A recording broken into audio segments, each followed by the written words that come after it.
Перезапуск серии «Властелин колец» продолжается.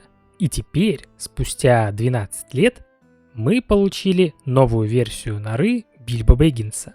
Правда, первый раз набор был посвящен фильму «Хоббит», что на самом деле влияет только на минифигурки. Дома изображены практически идентичные. А вот насколько лучше стал сам набор, это мы сейчас и выясним. Предлагаю начать с его общего вида, после этого перейти к плюсам, и в самом конце во всех красках распишу минусы, которых, к сожалению, наскребется немало. Смотрится набор на полке хорошо. Спереди виден и небольшой изгиб модели, и холм, в котором нора Хоббита расположена. Собран узнаваемо, а главное красиво. Половину толщины набора отдали под дорожку и внешний дворик. И, кстати, не зря. Хоть и львиную долю внимания на себя перетягивает забор из бумерангов, у нас имеется и скамейка, и небольшой фонарь, да и зелени подвезли. Правда, не густо, но, как я уже говорил о минусах позднее, повсюду виднеются круглые окошки, тоже узнаваемые элементы. И одни из любимейших для меня мест набора. Венчает бэкэнд раскидистое дерево. Ну, или точнее, оно должно таким быть. Помимо норы у нас имеется множество мелких построек. Не зря набор называется Шир. И посвящен он празднованию 111-го дня рождения Бильбо. В честь этого и Гэндальф прибывает на своей повозке с фейерверками, и изготовлен недурной торт, и натянут праздничный шатер. Всего один, но какой!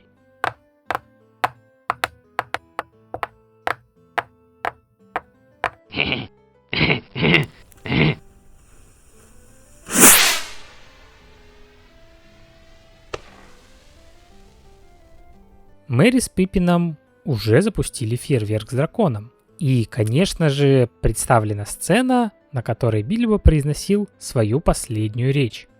И даже реализована функция с исчезновением. Также внимание заслуживает наполнение дома. Модель разделена на 3 части. И внутри мы обнаруживаем 3 комнаты. Прихожая, кабинет Бильбо и гостиная. Помещения заставлены плотно.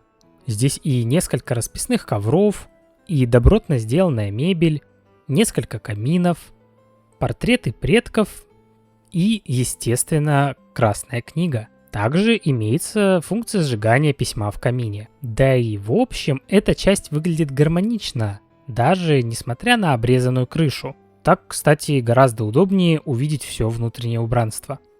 Перейдем же к плюсам, а заодно рассмотрим минифигурки, ибо они здесь прекрасны. А самое главное, почти не считая Гэндальфа, все уникальны для этого набора. Собственно, начнем с него. Почему же я сказал почти? Лицо ему все же поменяли, причем в лучшую сторону. Добавили полноценную бороду, и за счет этого появляются бакенбарды, когда мы добавляем деталь бороды. Почему сразу нельзя было так сделать? Загадка. Но улучшения определенно стоящие. В остальном такая же минифигурка, как в Ривенделе. Хоббиты же изменились разительно, что логично. Они находятся на немаленькой такой пирушке. Поэтому походная одежда заменена на расписную праздничную. И это не может не радовать. Подобные наряды подойдут и к любому средневековому, да и не только, празднику.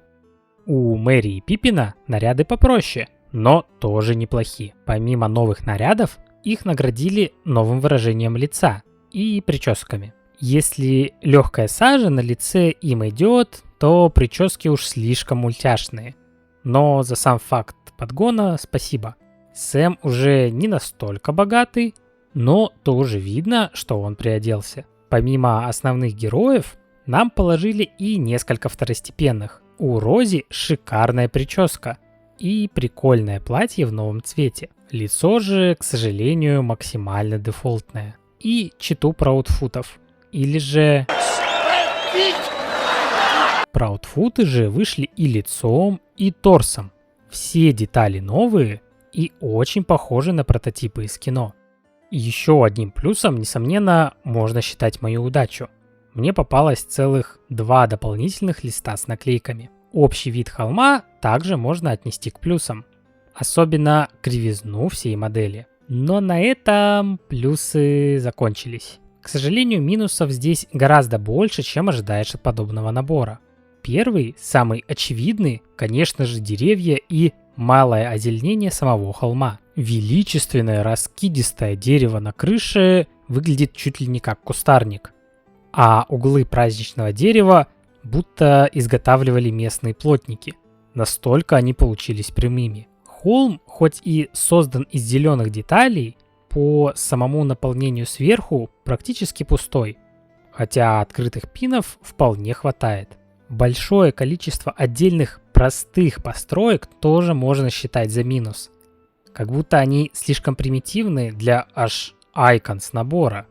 При этом забирая на себя часть деталей, которых здесь чуть больше 2000. Отсюда вытекает еще одна проблема – цена. Даже несмотря на то, что это набор по лицензии, $270 за 9 минифигурок и 2000 деталей – перебор. Те же Барад-дûr и Ривендell соблюдали, как по мне, баланс между ценой и количеством деталей.